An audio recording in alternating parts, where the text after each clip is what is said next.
네, 반갑습니다. 박성우라고 합니다, 저는. 여기 보시면 아시겠지만 저는 교사가 아닙니다. 학교 현장에 있지도 않고요. 회사 다니고 있습니다. 그리고 GEG 사우스코리아에서 평 멤버로 아주 백의종군하고 있고요. 아직 에듀케이터 레벨 1, 2까지 따고 지금 트레이너 어플라이를 했는데 12월에 했더니 구글 직원분들이 연말 연초 휴가를 가셨는지 아직까지 피드백을 안 주고 계셔서 지금 노심초사하고 있는 그런 단계고요. 주요 경력은 보시는 바와 같고, 이렇게 저 같은 경우는 사실은 교육을 비즈니스화하는 일을 하고 있어요. 외국계 회사에서 기술 교육을 기업 대상으로, 엔지니어 대상으로 하면서 그걸로 돈을 버는 일을 하고 있습니다. 그래서 조금은 좀 색다르실 수가 있는데, 제가 이제 관심 분야나 이제 하고 싶어 하는 일들은 이렇게 좀 적어 놨고요. 제가 오늘 하고 싶은 이야기는 좀 이 정도 4가지 정도 카테고리 할 건데, 앞에서 박정철 교수님께서 하신 내용하고 약간 이어지는 맥락이면서 저는 그 내용을 주관화시켜서 제 개인적인 일상으로 끌고 와서 선생님이나 교실 현장의 관점이 아니라 아빠로서의 관점 더하기 기업에서 일하는 그 회사의 어떤 입장 관점에서 좀 이야기를 말씀을 드리려고 해요. 여러분 앞에서 이거 보셨잖아요. 저는 이제 아마 라이프 스킬하고 업무 역량 이쪽 중심으로 이야기를 풀어 나갈 거고, 아까 이제 박정철 교수님이 애들이 대체 학교 가서 뭐 하는지 모르겠다라고 생각하는 거기에서 학부모 역할을 맡고 있는 사람입니다. 그렇기 때문에 좀 약간 현장과 괴리감이 있을 수도 있을 것 같고요. 여전히 이제 박 교수님도 강조를 하셨지만, 그러니까 배우는 법은 어떻게 배울 것인가 비슷한 맥락이라고 생각해요. 저희가 현 시대의 문맹은 여기 적혀 있는 것처럼 읽고 쓰는 게 중요한 게 아니라 어떻게 하면 배웠던 걸 또 버리기도 하고 그다음에 또 새로운 걸 다시 배울 수도 있느냐, 그 부분이 상당히 중요한 관점인 것 같습니다. 여러분 이 그림 보시면 어떤 생각이 드세요? 저 같은 경우 제 개인적인 일인데, 작년 한 여름쯤이었나? 아침에 출근하고 있는데 와이프한테 전화가 왔어요. 전화가 와서 큰일 났다고. 대체 무슨 일이냐? 그랬더니 출근을 하면서 환승역에서 내리다가 샌드처럼 되어 있는 신발을 이 틈 사이로 떨어뜨려서 철로에 신발을 잃어버렸다. 한 짝을. 이 상태로 도저히 회사에 갈 수 없다. 저한테 전화가 왔어요. 나보고 어쩌라고. 아니, 저도 되게 황당하잖아요. 그러니까 요즘에도 이렇게 샌들식으로 뒤에 이제 이렇게 걸쇠가 없는 이제 그런 신발을 많이 신으시잖아요, 여성분들은. 근데 내리면서 이 틈 사이로 한 짝을 떨어뜨린 거예요. 이 역사 이제 직원한테 물어봤더니 지금 이렇게 운행하는 시간에는 도저히 이걸 꺼낼 수가 없다. 그러니 열차 운행 종료되고 그 다음에 밤에 꺼내서 내일 드릴 테니까 다시 와라. 근데 출근을 해야 되잖아요, 회사에. 근데 다행히 어떤 할머니 분이 그 남는 좀 허름한 신발이 있으셨나 봐요. 그래서 그거 한 짝을 와이프한테 빌려줘서 와이프는 그걸 신고 출근을 하고 다시 퇴근을 했다가 그 다음날 찾아가서 신발을 회수했던 그런, 저는 이제 그 기억이 너무 강렬하게 남아서 이 마인드 갭을 볼 때마다 그 생각이 좀 납니다.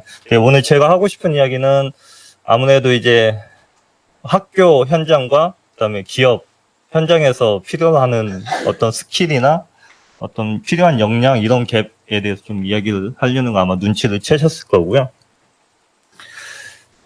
여러분 귀한 시간에 제 개인적인 이야기를 자꾸 해서 상당히 죄송합니다. 여기 적어놓은 키워드들은 다 깔게요. 제 아들이 이제 고1에서 2학년 올라가고요. 둘째 딸이 중2인데 이제 3학년 올라갑니다. 우리 아이들이 뭐 한 초등학교 입학할 즈음부터 시작해서 제가 고민하고 트라이하고 시도했던 그 무수히 많은 시도들을 제가 이제 워드 클라우드로 만들어서 적어 놓은 건데, 일단 먼저 아들 이야기를 좀 하면, 처음에 대안학교를 보내려고 했어요. 여기 대부분 학교에 계신 선생님들인데 죄송하지만 저는 공교육 안 보내겠다. 대안학교 집에서 가까운 성미선 학교라는 데 지원을 하려고 했는데, 무려 지원 서류를 워드 프로세스로 한 30페이지 가까이 썼어요. 뭐 아들 자기소개, 그때는 이제 글을 잘 못 쓰니까 엄마 아빠가 대신 아들 자기소개 써주고, 아빠가 바라보는 아들 소개, 엄마가 바라보는 아들 소개, 그리고 아빠 자기소개, 자기 교육관, 엄마 자기소개, 교육관 하고 그다음 책 2권, 그중에서 한 권 읽고 독후감 써서 내라. 엄마 아빠 각각. 이렇게 하니까 거의 30페이지 가까이 되는 서류를 내서 지원을 했는데 서류에서 떨어졌습니다. 너무 황당해서, 하지만 여기서 포기할 수는 없다 라고 해서 그 다음 시도한 게, 좀 그나마 이제 성적 가지고 줄을 덜 세우는 사립초등학교에 아들을 지원을 해서 추첨을 해서 들여보냈죠. 근데 만만치 않더라고요. 거기에도 뭐 아무래도 사립초등학교를 보내는 자녀들 보면 이제 또 방과 후에 여러 가지 학원 다니고 뭐 다 할 건 다 하더라고요. 또 그 다음에 이제 사립학교를 졸업을 하고 중등 갔더니 자유학기제가 있네요.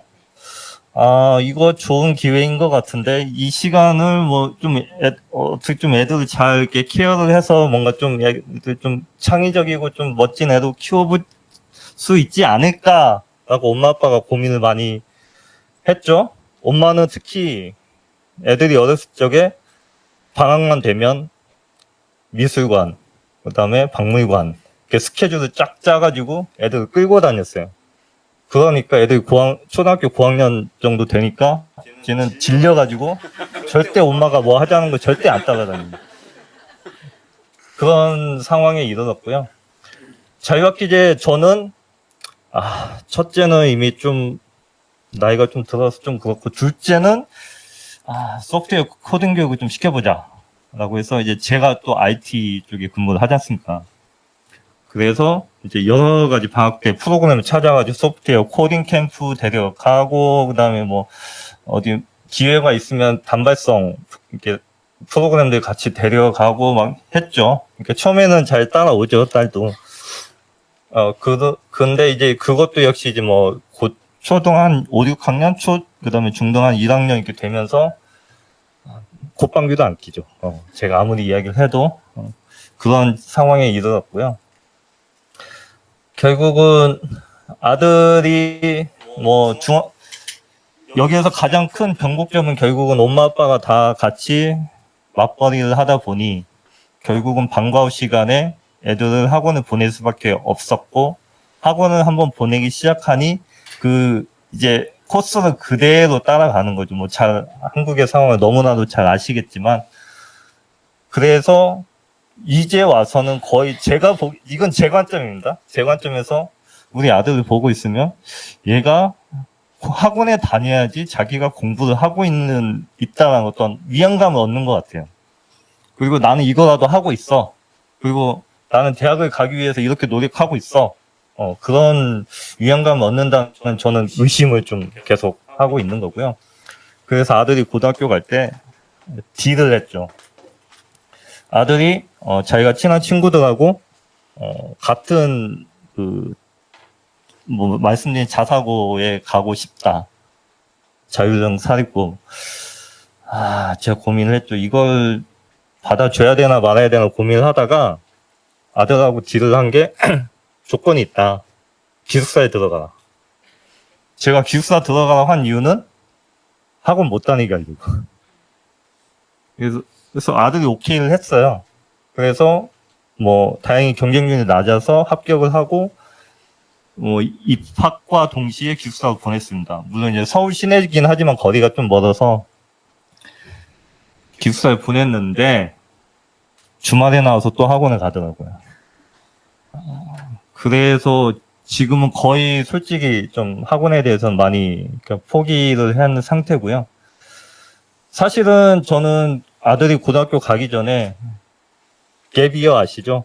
그래서 꽃다운 친구들이랑 좀 약간 사설 갭이어 프로그램, 그다음에 오디세이 학교 아시죠? 서울시에서 이제 학력 인정해주는 그런 갭이어 프로그램이 있습니다.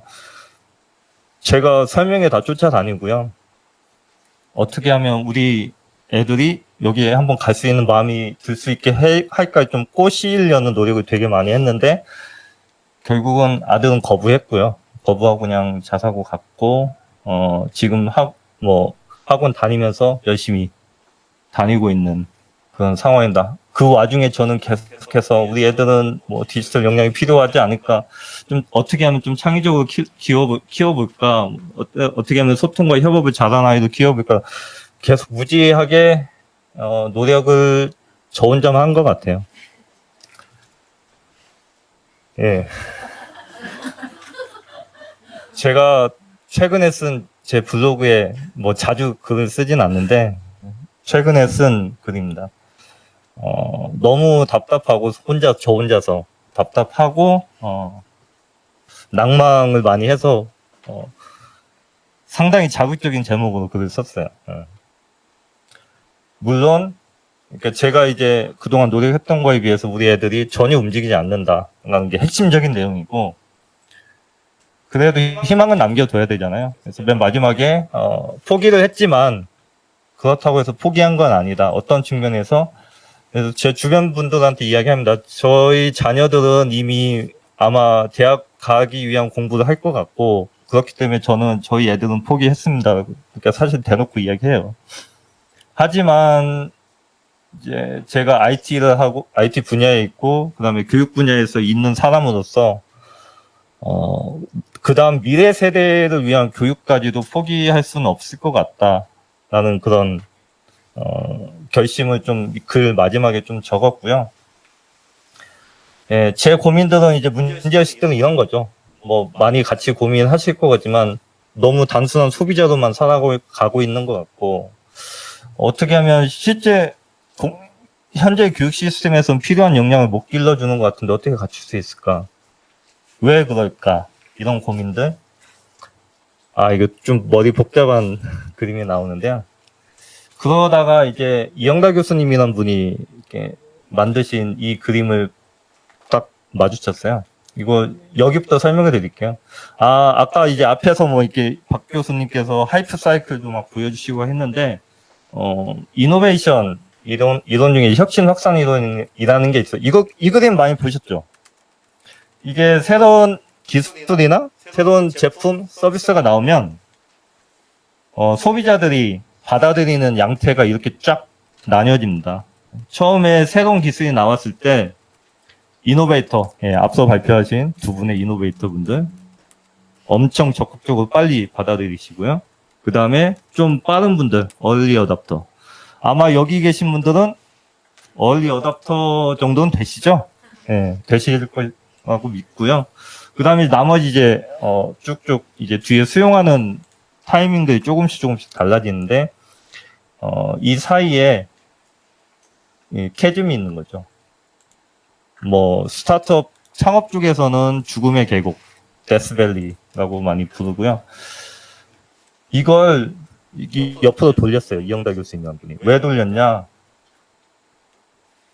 이 디지털 시대에 노동시장이 어떻게 바뀔 것인가를 설명하기 위해서 돌리셨어요.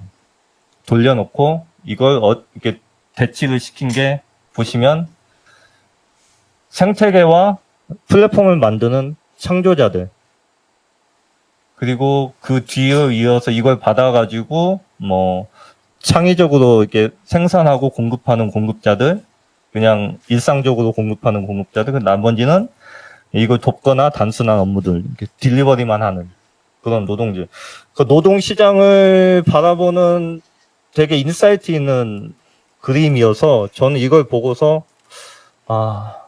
우리 미래 세대가 충분히 이렇게 될 가능성이 있겠다라는 생각했어요. 무슨 말이냐면, 디지털의 특성상, 그걸 설계하고 만들 수 있는 사람들이 판을 깔아놓으면, 그 나머지 사람들은 그냥 종속적으로 참여할 수밖에 없는 그런 생리가 있습니다. 가장 대표적인 게 이제 플랫폼 기업이라고 불리는 우버나 뭐 에어비앤비나 이런 혁신적인 기업들이죠. 근데 그 혁신의 이면에는 뭐가 있죠? 그 운전자들이나 이렇게 일상적인 평범한 노동자들에 대한 불가피한 착취가 이렇게 그늘에 숨어 있는 그런 모습을 보이는데, 이 그림을 보면 그게 이해가 가는 거예요.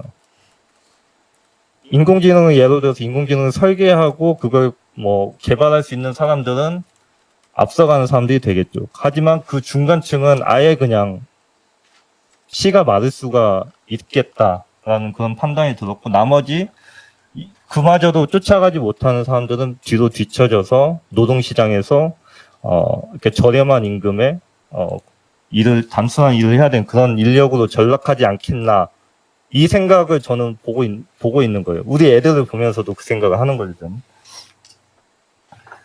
그리고 이제 같은 교수님이 또 비슷한 이야기 했던 게, 이제 기업들이 직원들 교육에 투자를 점점 계속 줄이고 있어요. 예를 들어서 뭐 지금 여기 계신 구글, 그다음 아마존, 그 인력 채용할 때 원칙 중에 하나가 뭔지 아시죠? 나보다 뛰어난 사람을 채용해라. 이미 다니고 있는 사람도 만만치 않게 뛰어난 사람들일 텐데, 새로 채용할 때 나보다 뛰어난 사람들 채용을 하라고 하니, 그러면 대체 얼마나 뛰어난 사람들을 채용을 해야 되는 거냐, 뭐 그런 생각도 들고, 그다음에 현재 죄송합니다.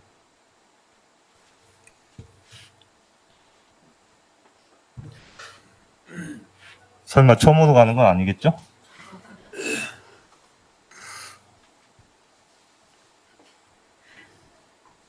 걱정이 되기 시작하네.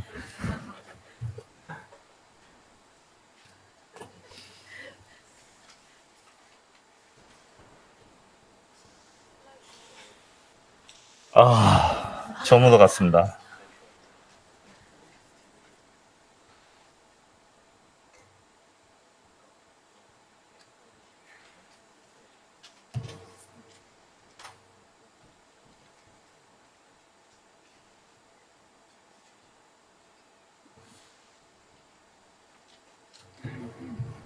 제 거가 이 정도 어디 언줄이, 다행이네.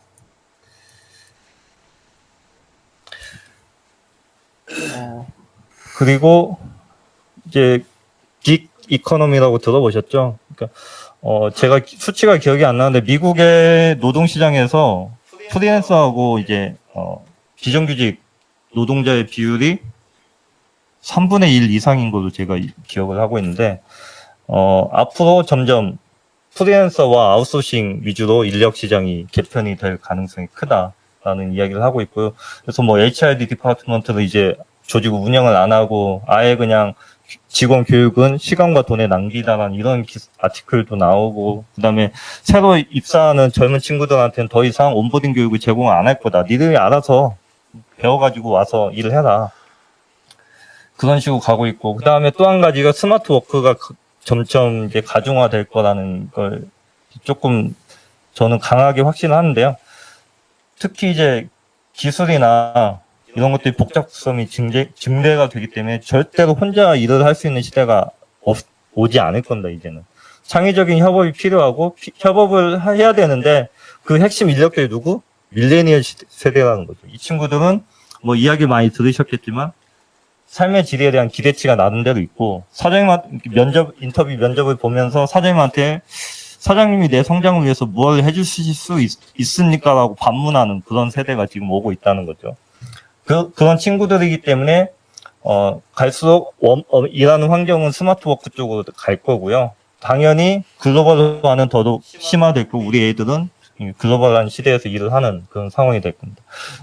한 예로 이제 제 페이스북 친구분인데, 참고로 뭐 제가 클라우드 펀딩으로 이제 소액을 투자한 회사의 공동대표 맡고 있는 분. 제주도에 사세요. 일을 하다가 서울에서 내려가셨어요. 그냥 가족을 다 데리고 내려가서 거기에서 사무실 지어놓고 한켠에다가 저렇게 목공 공간 마련해놓고 심지어는 도마 같은 걸 만들어서 팔기도 하고요.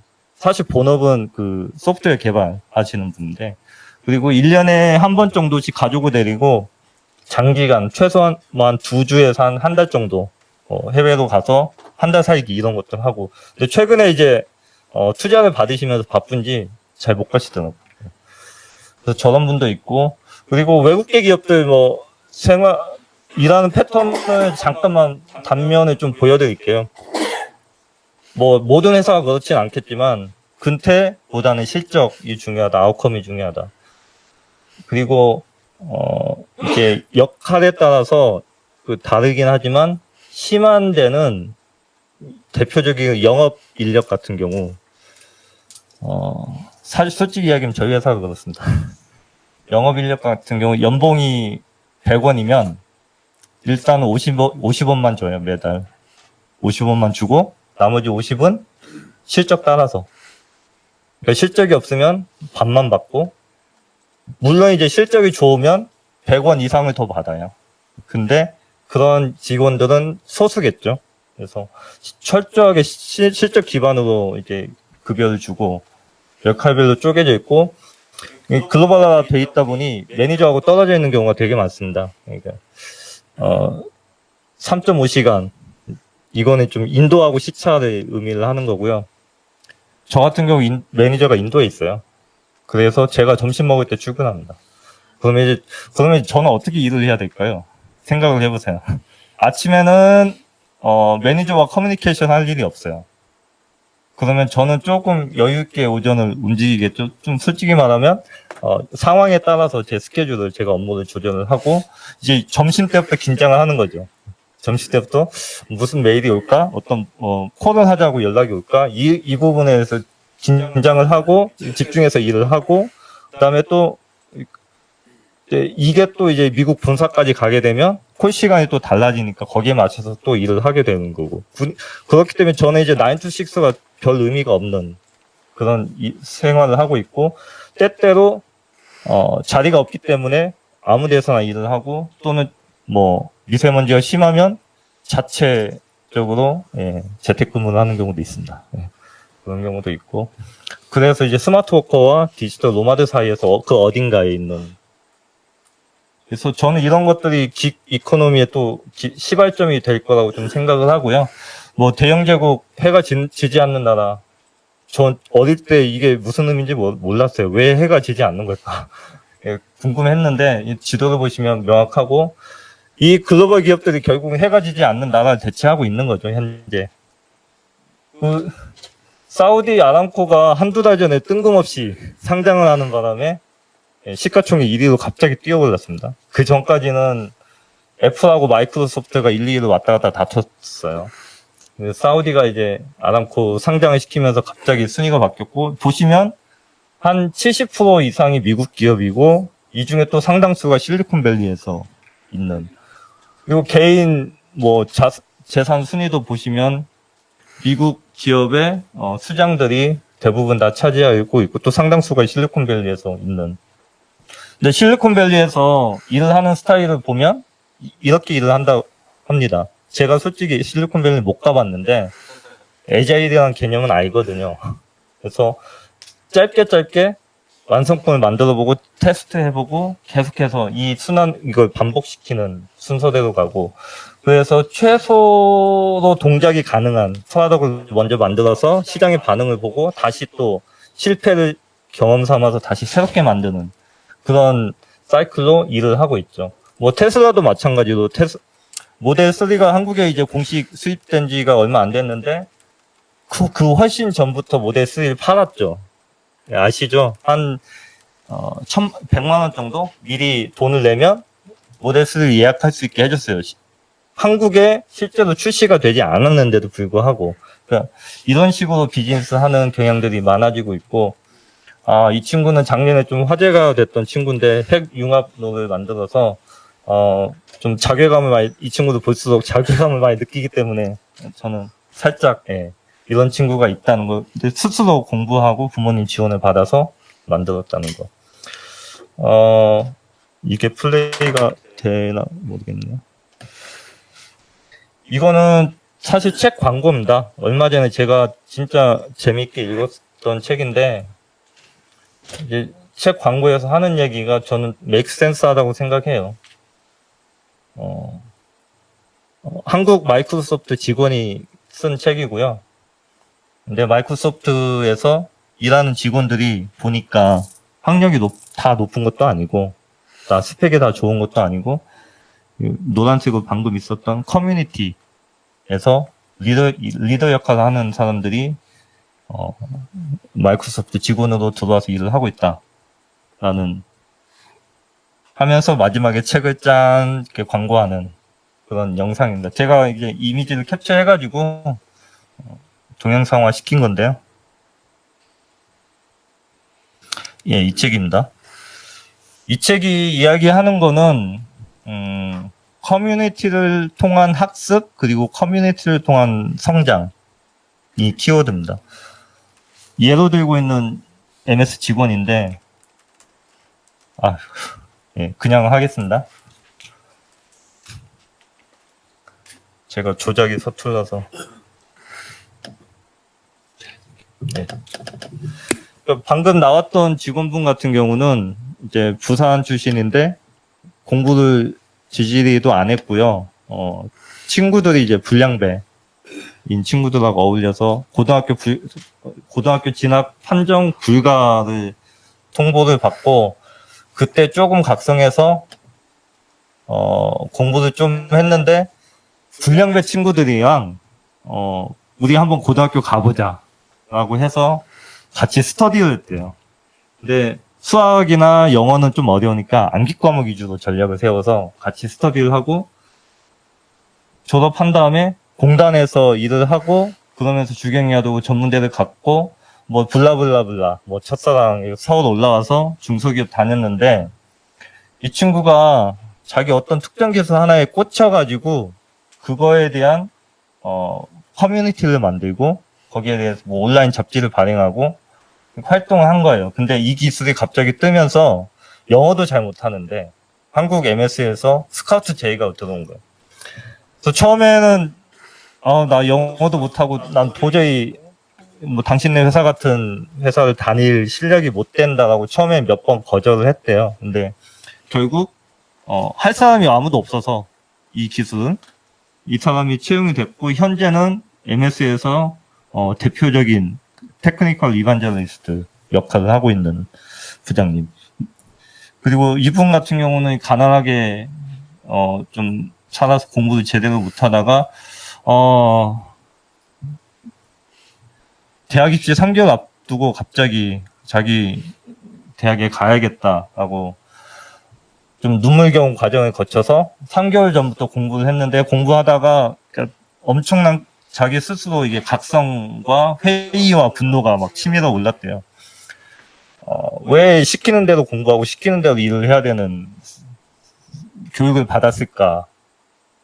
그러면 특히나 이제 여자로서 이제 경연을 했으면 이제 커피도 타다 나르고 막 이런 일들을 했을 건데 그게 너무 이제 화가 나서 각성을 하고 3개월 만에 이 공부를 하고 전문대에 들어가서 중소기업 그다음에 뭐 국가지원 채용 과정, 재축 과정 이런 과정을 거쳐서 현재는 MS 입사를 했고 MS에서 나름 독보적인 영업 쪽에서 독보적인 역할을 하고 계시는 또 사례도 좀 들었고요. 예, 시간이 좀 많지 않기 때문에 뭐 이런 분은 직원은 아니지만 나름 이제 최고 DBA가 되겠다. 그러니까 커뮤니티 저희 같은 구글 교육적으로 커뮤니티 같은 경우는 페이스북에 올라온 모든 질문에 대해서 답을 달기 시작한 거죠, 자기가. 그런 과정을 통해서 이제 페이스북 메신저로 잡 오퍼를 받았대요. 그래서 자기도 이 MVP라는 걸 MS에서 받았기 때문에 이걸 토대로 해서 현재 이제 미국에 가서 일을 하고 있는 그런 케이스. 이런 전반적인 흐름이나 이런 책이나 이런 돌아가는 분위기들을 봤을 때 제가 이렇게 주목하고 싶은 것들은 보시는 것처럼 결국은 자기 흥미를 기반으로 해서 동기가 유발이 되어야 된다. 그러지 않을까. 그리고 중요한 건 경험이 중요하다.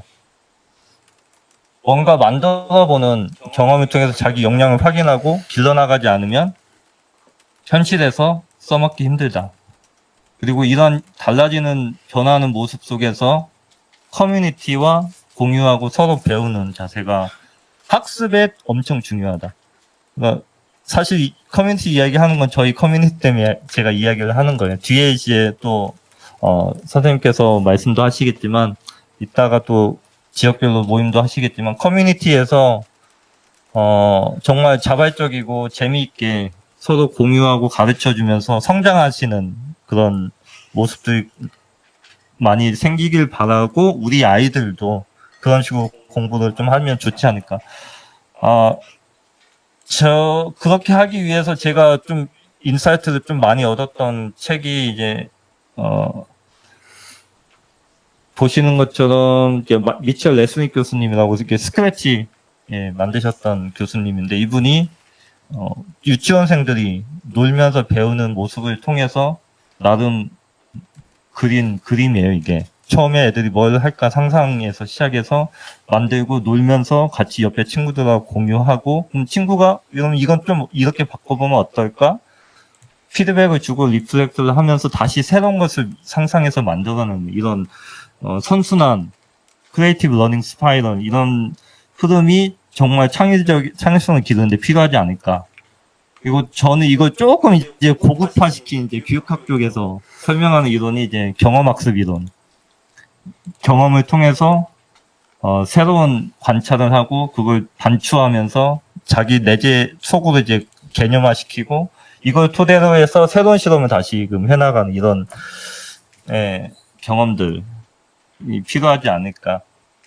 이거는 좀 영어라서 좀 죄송한데 OECD에서 Future of Education and Skills라는 자료를 발간을 했고 살짝만 보여드릴게요. 일단 자동화에 의해서 일자리가 많이 사라지고 대체가 될 거다. 하지만 반면에 또 그만큼 어느 정도 생길 거다. 그래서 뭐 결국 네스로 따지면은 많이 줄어들진 않을 거란 전망을 하고 있고요. 스킬에 대해서 저도 되게 고민이 많고 여러 가지 프레임워크들 많이 찾아보고 있어요, 지금. 근데 이곳저곳에서 많이 이게 모형화된 어떤 스킬 셋 이런 것들 많이 보여주시고 있는데 저는 이 자료를 읽으면서 메타 스킬을 처음 알았어요. 아, 메타 스킬이라는 것도 있겠네. 여기 보시면 재밌는 게 이제 필요한 스킬을 휴먼 스킬과 디지털 스킬로 나누고 그다음에 잡 측면에서는 현존하는 잡, 그다음에 새로운 잡 이 두 가지 2x2 매트릭스로 나눈 다음에 거기에 각각의 케이스에 필요한 그 스킬 어떤 스킬링이 필요한지를 좀 도식화시킨 거거든요. 근데 중요한 거는 이 모든 스킬들을 다 아우르는 메타 스킬링이 중요하다라는 걸 좀 강조를 하고 있고 이걸 뒤에서 좀 조금 더 디테일하게 설명을 하고 있습니다. 이걸 좀 다 설명하기는 조금 쉽지는 않겠지만 앞에서 박정철 교수님 말씀하신 거하고 약간 일맥상통하는 부분이 있습니다. 메타 스킬에서 이런 약간 소프트 스킬에 해당되는 그런 속성들, 역량들이 필요하고 저는 특히 눈에 띄는 게 여기에 적혀 있는 뭐 스스로 이제 목표를 설정하고 독립적으로 일하고 셀프 다이렉티드 이 문구들이 저는 되게 낯이 익어요. 왜 낯이 익냐면 외국계 회사들이 사람을 채용하려고 잡 디스크립션을 올리거든요. 거기에 빠지지 않는 문구들이에요. 사실은.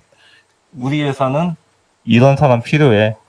자기 스스로 자발적으로 일을 하고 스스로 목표를 세우고 그다음에 스스로 방향을 정해서 일을 하는 우리는 그런 사람 뽑을 거야. 라고 엄청 많이 이런 문구들 넣어서 잡 디스크립션을 올립니다. 그래서 이런 소프트 스킬이 필요하고 그리고 재밌는 게 디지털 스킬을 이렇게 보시는 것처럼 4가지 단계로 나눠놨어요. 이거 자료 다 공유가 되니까 지금 제가 시간상 다 설명은 안 드리겠고 한번 나중에 자료 받아서 한번 차분히 한번 읽어보시면 도움이 되실 것 같습니다. 비슷하게 휴먼 스킬도 그런 식으로 정리해놨고요. 예, 좀 마무리를 좀 하려고 하는데요. 앞부분에서 이제 자녀 교육을 포기한 제 이야기를 드렸는데 여전히 좀 꿈을 꾸고 있다는 또 제 개인적인 말씀을 드리면서 마무리를 할게요. 제가 교육업 분야에서 한 9년째 일을 하고 있는데 한국에서 그러니까 비즈니스 관점에서 사실 교육으로 돈 벌기 쉽지 않습니다. 한국에서. 제가 B2C, B2B, B2G를 다 해봤는데 쉽지 않고 그러면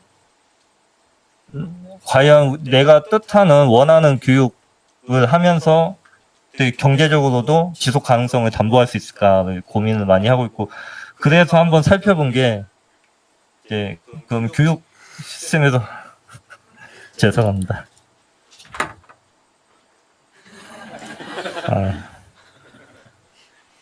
제가 막판에 엄청난 실수를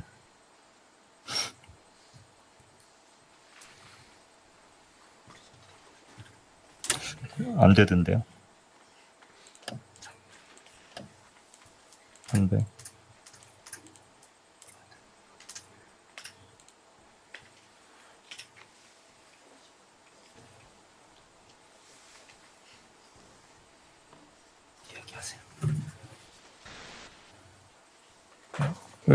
아까 그림에 보시면 아시겠지만 이제 공교육 플레이어라고 말씀을 드릴게요. 편의상 전통적인 공교육이 있고 그다음에 전통적인 사교육이 있고 그다음에 좀 약간 비영리 쪽으로 나와서 이제 사회적 기업 같은 그런 플레이어들도 있고요.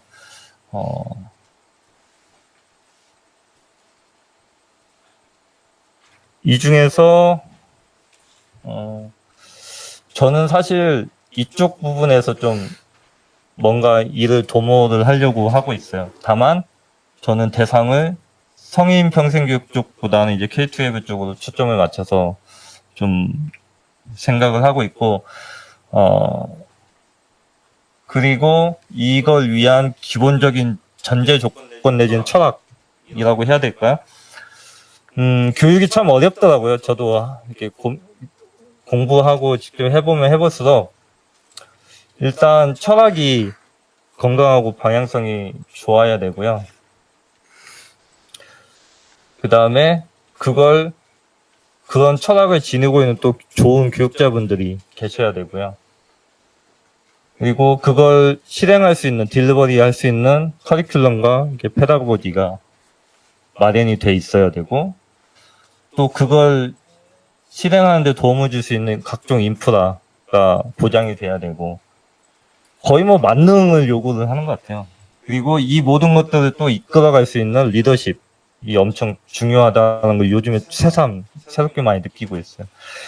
이 5가지 요소들이 서로 핏하게 좀 정합성이라고 표현을 하는데 정합성을 이뤄서 갈 수 있어야 되지 않겠나. 그래야지 우리가 꿈꾸는 교육이 가능하지 않을까 이런 생각을 좀 드리는 분들과 좀 하고 있고요.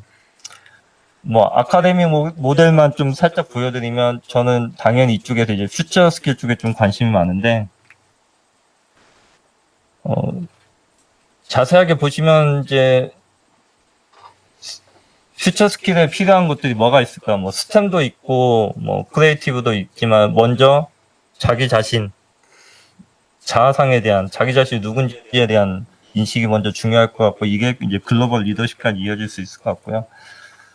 그다음에 한 6가지 세트를 가지고서 좀 철학적으로 구현할 수 있으면 좋겠다. 그래서 직업적인 측면에서 뭐 이모셔널 측면에서 이런 살짝 저만의 머릿속에 있는 생각들을 좀 나눠봤습니다. 에코 40이 잘 아시죠? 뭐 3가지가 없는 학교. 그리고 교장이 이야기했듯이 그러니까 책에서 확인하거나 누가 가르쳐줘서 하는 경직된 학습 체제를 탈피하려고 하는 학교죠. 우리나라에도 생긴 거 아시죠? 예, 에코 42를 본따서 이노베이션 아카데미가 이제 저기 장소가 어디였죠? 제가 잊어버린 아무튼 서울시에서 마련한 공간에 개소식을 얼마 전에 했고요. 이걸 맡으신 초대학장님이 하신 말씀이 있습니다. 예. 교육은 철학에서 시작해 돈으로 완성된다. 예. 저는 교육 분야에서 일을 해보니 상당히 공감을 하고요. 단서 조항이 있습니다. 이분이 인터뷰한 걸 자세하게 읽어보면 단순히 돈이 많이 있어야 된다라는 의미는 아니에요, 절대. 재정적인 자원을 어떻게 적재적소에 잘 쓸 수 있느냐가 중요하다라는 걸 이렇게 말씀하시는 거거든요. 단순히 돈이 많아야 된다는 의미는 절대 아니라는 거 말씀 좀 드리고요. 저도 기회가 된다면 이런 교육을 할 수 있는 구글 교육자 멤버가 될 수 있도록 노력을 해보려고 합니다. 예, 저의 푸념이었습니다. 여기까지. 감사합니다.